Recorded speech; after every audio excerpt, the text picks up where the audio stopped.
வணக்கம் விவர்ஸ். மக்கள் திலகம் எம்ஜிஆர் அவர்களின் திரைப்பயணத்தில் புரட்சி நடிகர் எம்ஜிஆர் அவர்கள் நடித்த திரைப்படங்களின் சிறப்பு பார்வை. அகில உலக திரையுலக வரலாற்றிலேயே அரை நூற்றாண்டை கடந்து மீண்டும் மீண்டும் திரையரங்கில் ரிலீஸ் ஆக்கி மாபெரும் வசூல் குவித்து மாபெரும் வெற்றி கண்டு மாபெரும் சாதனை சரித்திரம் சகாப்தம் படைத்துக் கொண்டிருக்கும் திரைப்படங்கள் புரட்சி நடிகர் எம்ஜிஆர் அவர்கள் நடித்த திரைப்படங்கள். சத்யா மூவிஸ் தயாரிப்பில் உருவான மாபெரும் பிரம்மாண்டமான தயாரிப்பு மக்கள் திலகம் எம்ஜிஆர் அவர்கள் நடித்த ரிக்ஷாக்காரன் திரைப்படம். மே 28 வியாழக்கிழமை முதல் தினசரி 4 காட்சிகள் கரூர் லட்சுமிராம் திரையரங்கில் திரையேற்றிருக்கிறார்கள்.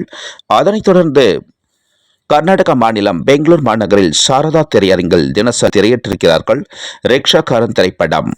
புரட்சி நடிகர் எம்ஜிஆர் அவர்கள் நடித்த ரிக்ஷாக்காரன் திரைப்படத்தின் 55ஆம் ஆண்டு இனிய நல்வாழ்த்துக்கள். மக்கள் திலகம் திரைப்பயண பதிவுகளை லைக் பண்ணுங்க, ஷேர் பண்ணுங்க, கமெண்ட் பண்ணுங்க, சப்ஸ்கிரைப் பண்ணுங்க. அவள் ஒரு நவரச நாடகம்